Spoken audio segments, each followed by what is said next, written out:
अल्लाह के नाम से और करोड़ हा दरूद व सलाम मोहम्मद अरबी सल्लल्लाहु अलैहि वसल्लम और उनकी आल पर। मैं हूं डॉक्टर रऊफ़ राना और आप देख रहे हैं मेरा यूट्यूब चैनल फार्मासिस्ट ऑनलाइन। फिफोलवेट, folic acid, iron, vitamin B और विटामिन सी का एक कैप्सूल होता है। ये एक ग़िज़ाई सप्लीमेंट है जो कि खून की कमी, आयरन की कमी, नाक़िस खुराक की वजह से या हमल की वजह से जिस्म में खून की कमी या उसके प्रिवेंशन के तौर पर भी इस्तेमाल करवाया जाता है। ये जिस्म को ज़रूरी मादनियात, ज़रूरी विटामिन्स, ज़रूरी मिनरल्स, आयरन फ़राहम करता है। ये आयरन हमारे जिस्म के अंदर कन्वर्ट होके रेड ब्लड सेल बनाता है और खून की कमी को दूर करता है। जिस्म में कई वजूहात की बुनियाद पर खून की कमी वाक़या हो सकती है, जैसे अल्कोहल का बहुत ज़्यादा इस्तेमाल या जीआईटी ट्रैक की बीमारियाँ, हाज़मा की बीमारियाँ, प्रेगनेंसी की वजह से हो सकता है या कोई गैर मुतवाज़न खुराक की वजह से भी अक्सर खून की कमी हो सकती है। अगर इन तमाम खून की कमी वजूहात की बिना पर जो खून की कमी हो रही होती है इसका इलाज ना किया जाए तो पहले तो कोई इतना ज़्यादा मसला नहीं होता, लेकिन आहिस्ता आहिस्ता ये शदीद इमराज़ की शक्ल भी इख्तियार कर सकता है और इंसान को बहुत सारे मसाइल का सामना करना पड़ सकता है।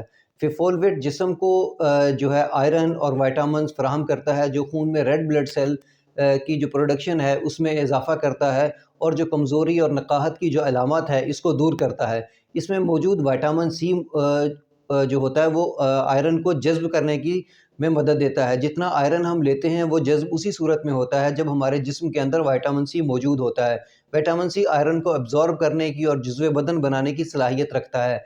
इसलिए इस कैप्सूल में आयरन के साथ साथ इन्होंने विटामिन सी भी ऐड किया हुआ है, ताकि जितना आयरन हम लें उतना ही आयरन जुज़्व बदन बनकर जो रेड ब्लड सेल है उसमें कन्वर्ट हो सके और हमारे जिस्म में खून की कमी और आयरन की कमी जो है वो पूरी हो सके। ये प्रेगनेंसी के बिल्कुल आगाज़ में ही स्टार्ट करवा दिया जाता है। अक्सर औक़ात वो इसलिए करवाया जाता है ताकि मुमकिना तौर पर प्रिवेंशन के तौर पे कि कहीं आगे चलकर प्रेगनेंसी में खून की कमी, रेड ब्लड सेल की कमी ना हो जाए, इसलिए प्रेगनेंसी के स्टार्ट से ही इस दवा का इस्तेमाल करवा दिया जाता है। इसके अंदर फोलिक एसिड भी मौजूद होता है जो प्रेगनेंसी के लिए और जिस्म के लिए बहुत ज़रूरी होता है। इसलिए प्रेगनेंसी में ये बिल्कुल सेफ़ है। ये ना सिर्फ माँ की सेहत के लिए बहुत ज़रूरी होता है बल्कि जो फ़ीटल है उसकी सेहत के लिए भी ज़रूरी होता है। अगर माँ के जिस्म के अंदर खून की कमी हो तो फ़ीटल की सेहत पर भी अच्छे असरात मुरतब नहीं होते। इसलिए ये प्रेगनेंसी में बिल्कुल सेफ़ है और इसको स्टार्ट से ही जो है स्टार्ट करवा दिया जाता है। एक कैप्सूल जो है डेली लेना पड़ता है, इसलिए इसमें लेने में कोई मुज़ायका नहीं है। फिफोलेट की जो अमूमन खुराक एक कैप्सूल रोज़ाना होता है। हाँ, किसी सूरत में इसके 2 कैप्सूल दिए जा सकते हैं, लेकिन वो डॉक्टर कोई ख़ास कंडीशन को मद्देनज़र रखते हुए ये ऐसे ही कर सकता है। लेकिन इसकी अमूमी खुराक जो है वो 1 कैप्सूल रोज़ाना है। इसको आप खुराक के साथ भी ले सकते हैं और खुराक के बाद दोनों सूरतों में इस्तेमाल किया जा सकता है। 18 साल से कम उम्र बच्चों में इसका इस्तेमाल नहीं करना चाहिए और ऐसे लोग जिनकी उम्र 65 साल से ज़ायद हो चुकी हो उनको भी इस दवा का इस्तेमाल नहीं करना चाहिए।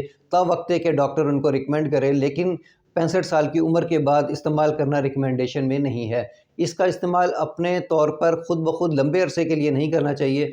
डॉक्टर या किसी फार्मासिस्ट की एडवाइस पर ही इसका इस्तेमाल आप लंबे अरसे के लिए कर सकते हैं।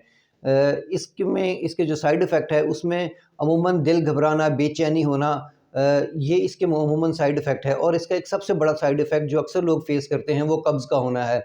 अगर आप इसके साथ सिट्रस फ्रूट ले लें या जूस ले लें या लेमन जूस ले सकते हैं या ऑरेंज जूस ले सकते हैं तो कब्ज़ का जो मसला है वो काफ़ी हद तक कम भी हो जाएगा और जितना आयरन हम लेते हैं इसको एब्ज़ॉर्ब होने में भी मदद मिलेगी। इसके इस्तेमाल से पखाने का कलर जो होता है वो स्याह हो जाता है। इसमें घबराने की कोई बात नहीं है। आयरन जब भी हमारी बॉडी के अंदर जाता है और डिकम्पोज़ होता है तो वो पखाने के कलर को स्याह कर देता है। इसमें किसी बीमारी की कोई अलामत नहीं है, सिर्फ़ इस कैप्सूल की वजह से होता है कि जो कैप्सूल के में जो ज़ायद ज़र्रात हैं वो पखाने के रास्ते निकलते हैं, इसलिए उसका कलर स्याह हो जाता है। मुझे उम्मीद है कि ये मेरी तमाम मालूमात आपके लिए फ़ायदेमंद होंगी। अगर आपको मज़ीद किसी बारे में पूछना हो तो आप कमेंट्स कर सकते हैं। अल्लाह आपको और आपके तमाम अहले ख़ाना को सेहत वाली ज़िंदगी अता करे। अल्लाह हाफ़िज़।